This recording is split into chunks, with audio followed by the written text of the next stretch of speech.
And we had warned about it in advance. We did not turn this into a regional war simply because attacks are coming from countries in the region. Their military bases in the region are being used against us. It is the United States that has turned it into a regional war, not us. I will repeat, this war is not our war. We did not start it. The United States started it and is responsible for all the consequences of this war, human and financial, whether for Iran, for the region, or for the entire world. The United States must be held accountable. From our perspective, this is a waterway located next to Iran. Naturally, we will not allow our enemies to use this waterway. First of all, my people, amid the rising war in the Middle East, something unexpected also happened. America's air dominance, air superiority was busted by Iranian fire. That is what is happening. Now, before I get into that specifically, the foreign minister of Iran says that America needs to pay heavily for the damages they have caused to Iran. America needs to face the consequences of this war. And he mean it. Probably he mean it. These people don't joke like Iranians. They don't joke. Now, let's find out what he's talking about and what is actually happening in this case.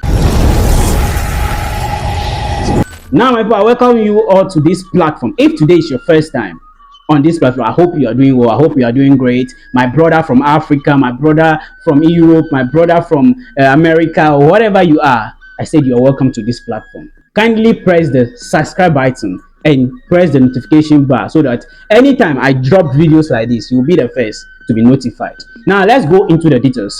America F-35 jet seen in the airspace of Iran was knocked out by Iranian fire, and Iran has released footage of the strike.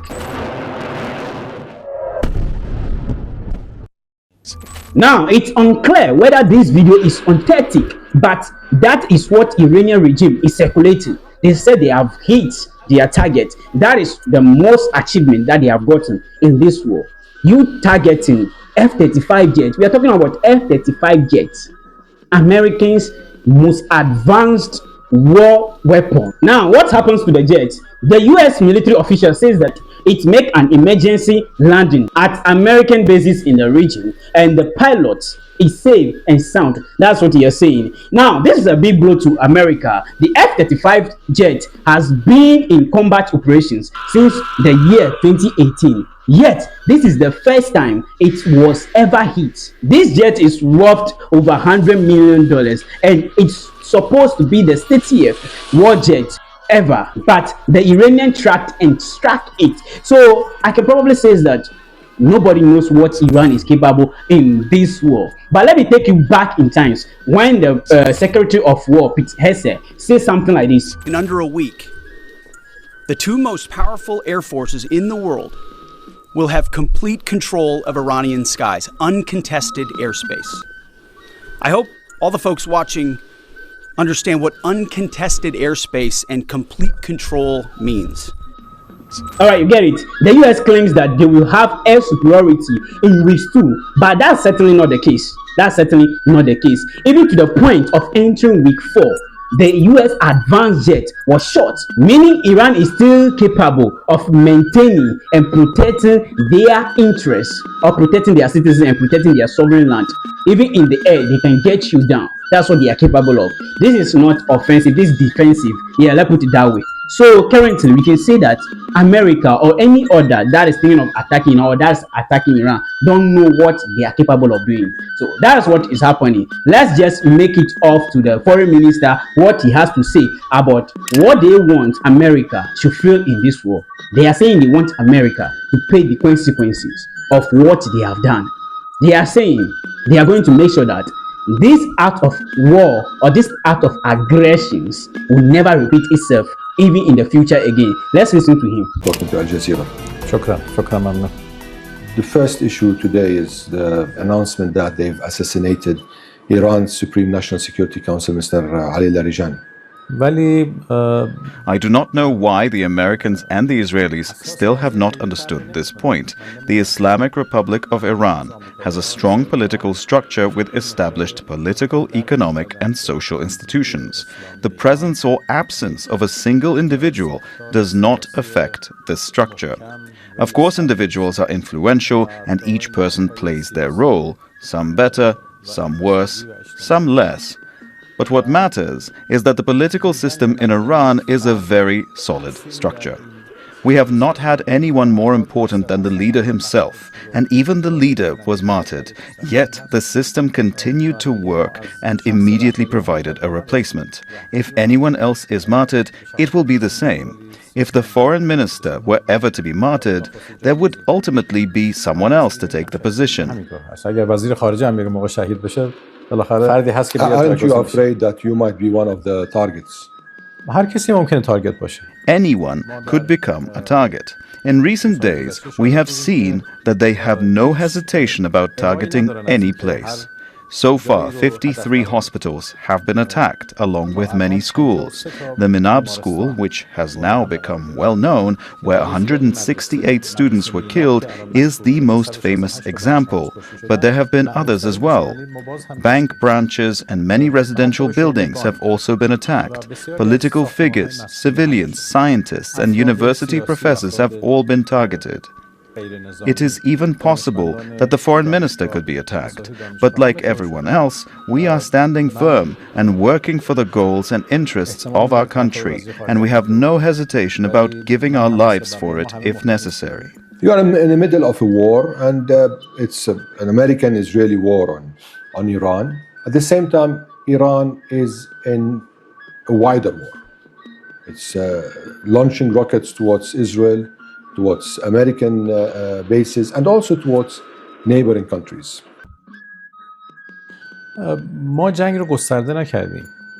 We did not expand the war. The war is inherently expansive. This is a point we had already warned our friends in the region about for a very simple reason. When the United States attacks us, our armed forces, our missiles, and our drones cannot reach U.S. territory. Therefore, we are inevitably compelled to respond by striking U.S. military bases in the region and attacking U.S. military assets in the region. Unfortunately, these assets are spread across the entire region and regrettably are located on the territory of our friendly countries. This is the nature of this war. When the United States attacks us, coming from 10,000 miles away to strike here, it is only natural that we must respond. But Dr. It's involving airports, ports, hotels, sometimes even some residential areas. And there are many people killed. I mean, for example, I'll give you an example for myself. I was in Doha. In Doha, all the time, we're hearing the drones, the rockets. And at the end, it's not the idea that these are clear bases, because in a way or another, there are some areas that are residential areas, businesses that are being targeted. Now, in Qatar, they're being intercepted. In some other places, they're not. First of all, I am truly surprised that the world does not speak out about the attacks on Iran's residential areas, the attacks on schools and hospitals. Why does no one talk about these? But I can say with confidence that we have not attacked civilian targets in neighboring countries. We have not targeted them. Of course, in some places there may be collateral consequences, but that has not been our intention.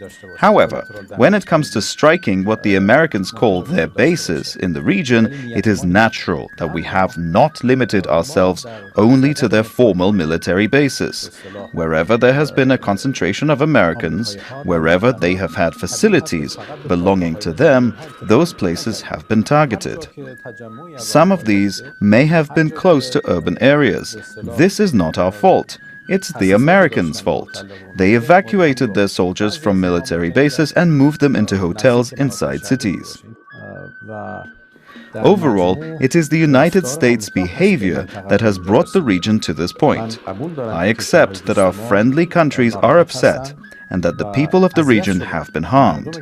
That is why Dr. Pezeshkian apologized to the people of the region, because as a result of U.S. aggression against us and our response and retaliation, they may have been affected. But all of this is America's fault. We did not start this war, we are only defending ourselves. There was a lot of controversy around Mr. Pezeshkian's apology.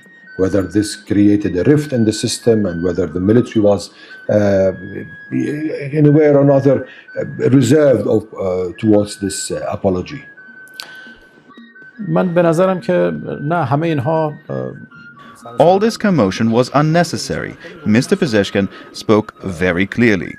First of all, in our country, apologizing is a sign of strength and honor. A person who is more powerful and more honorable does not hesitate to apologize. The apology he made was addressed to the people of the region out of respect for the difficult situation they are facing.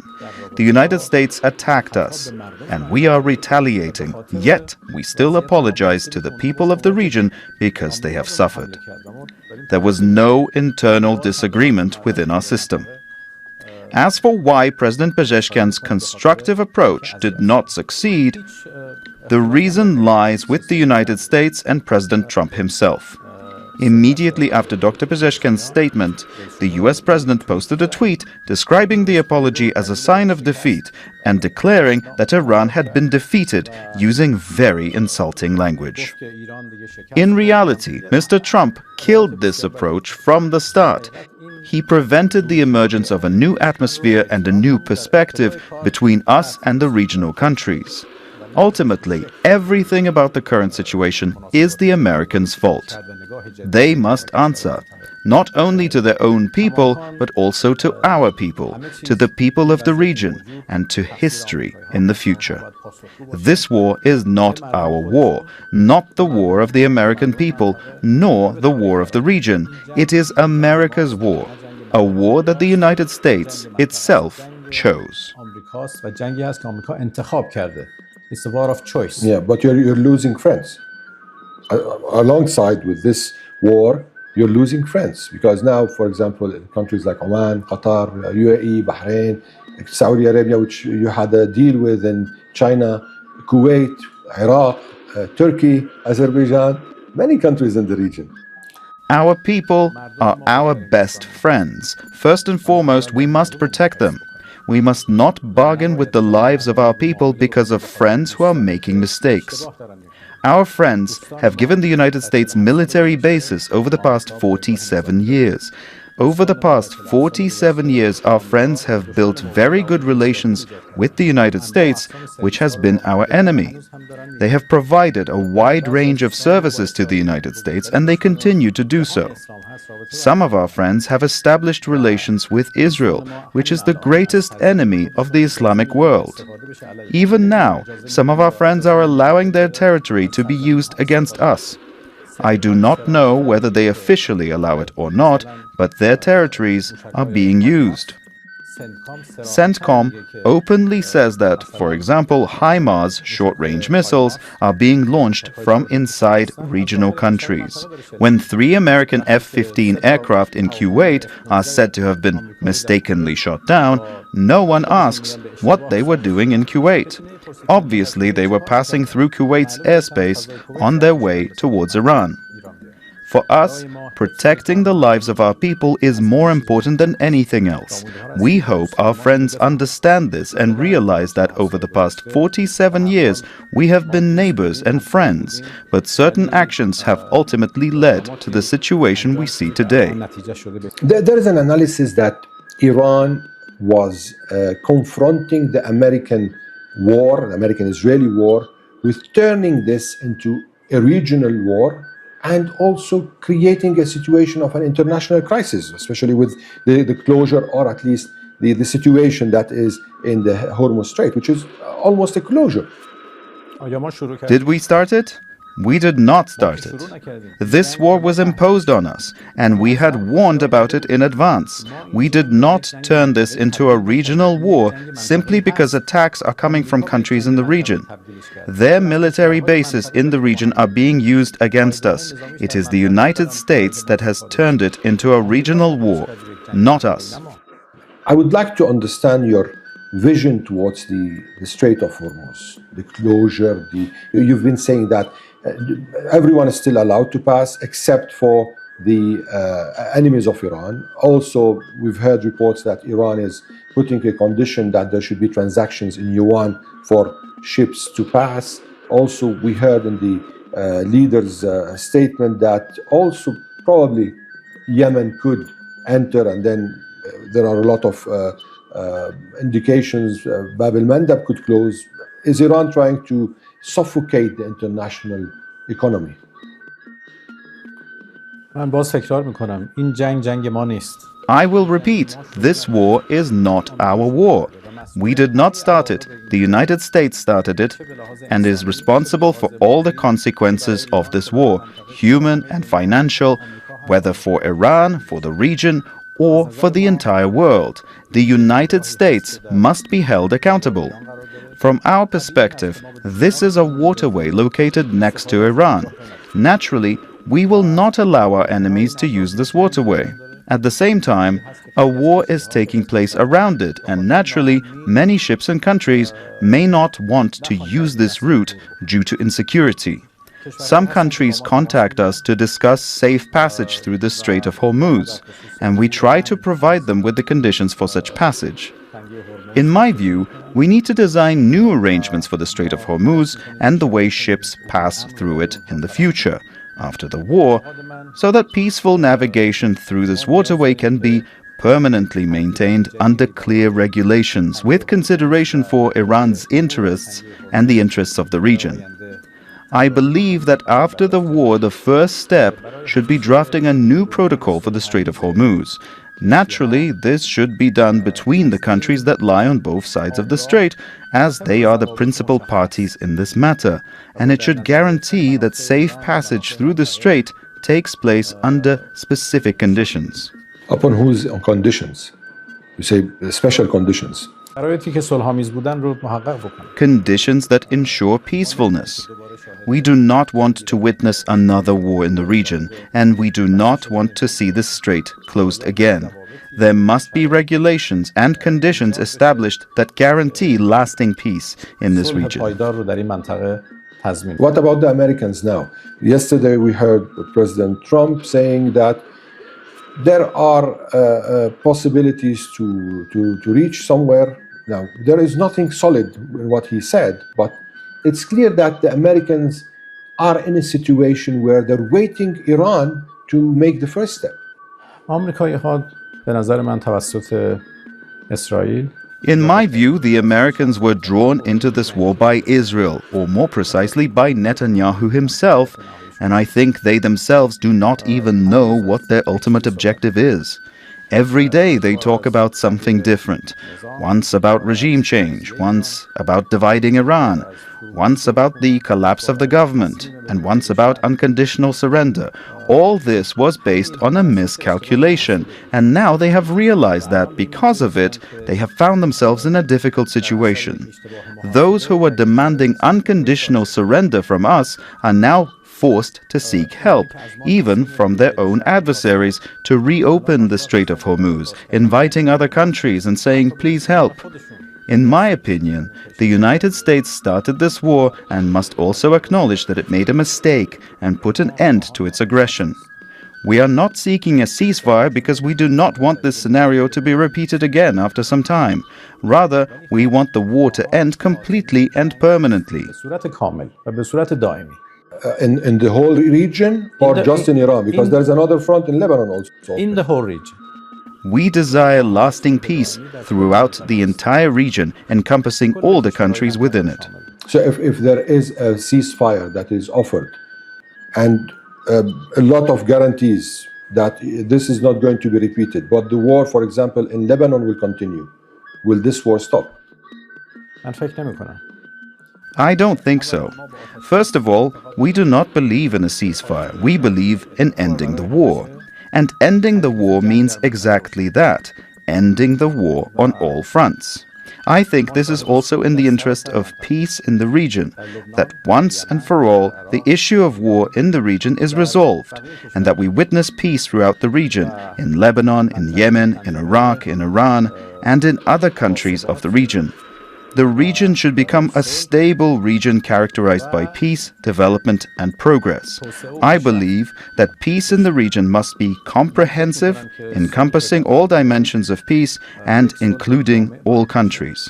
همه ابعاد صلح در نظر بگیره و همه کشورها رو در بر بگیره. Now, given the fact that right now we are in a new era in Iran, in the middle of the war, there is a new leader.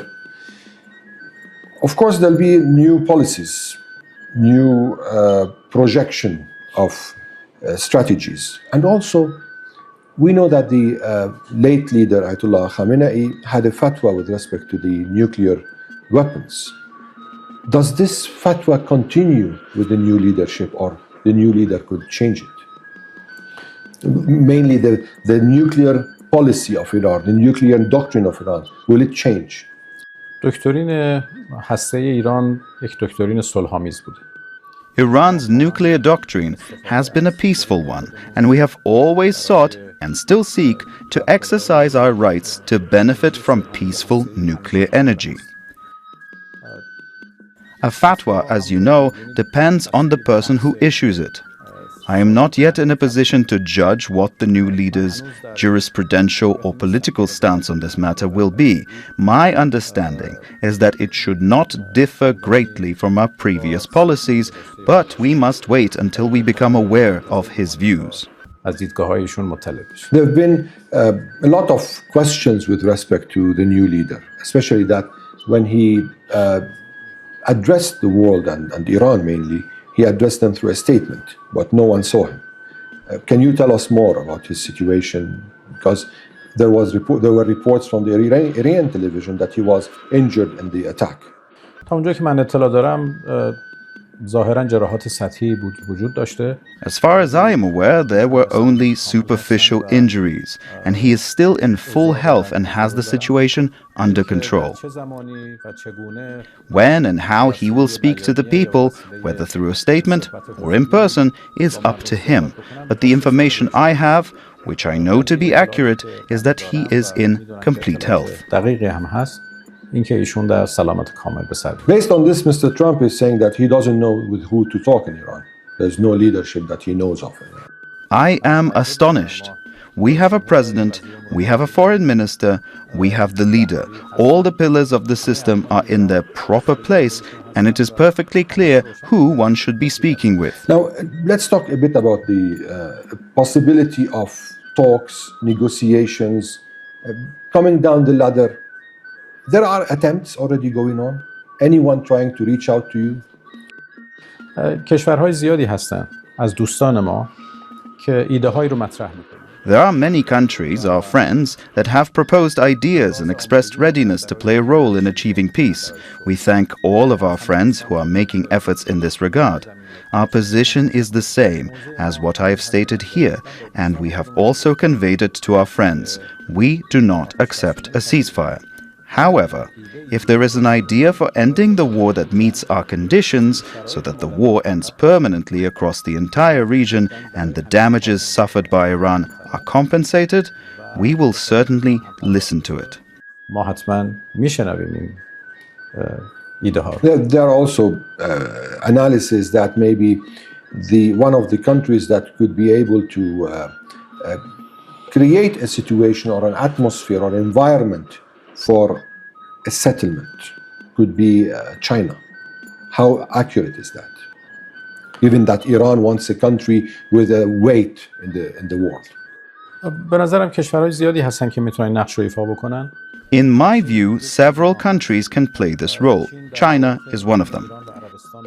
China played a positive and successful role in mediating between Iran and Saudi Arabia, and I believe that both remain committed to the agreement reached through China's mediation. China certainly has strong capacities, and alongside it, other countries also have such potential. I repeat, any idea that meets our demands and fulfills our conditions, we will listen to it. و شروط ما رو محقق بکنه ما به اون گوش خواهیم کرد. We've been seeing several messaging going on, at least through the military, through the foreign ministry. Mr. Larijani a couple of days ago in his statement. Is there a message you have to President Trump, to the American people? من پیام به مردم آمریکا میتونم بدم. I can give a message to the people of the United States. This war is neither the war of the American people nor the war of Iran. This is Israel's war, designed for Israel's interests, for those who believe in Israel first.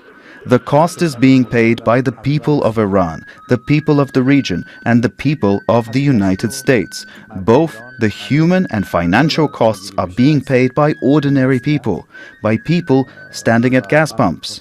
This situation must be prevented. خاتمه یک جنگ I believe that ending the war depends on the will of the American people. Now guys, what do you feel about this? Whatever you feel about this, just drop it in the comment section. Thank you for watching this channel. Peace and love. See ya.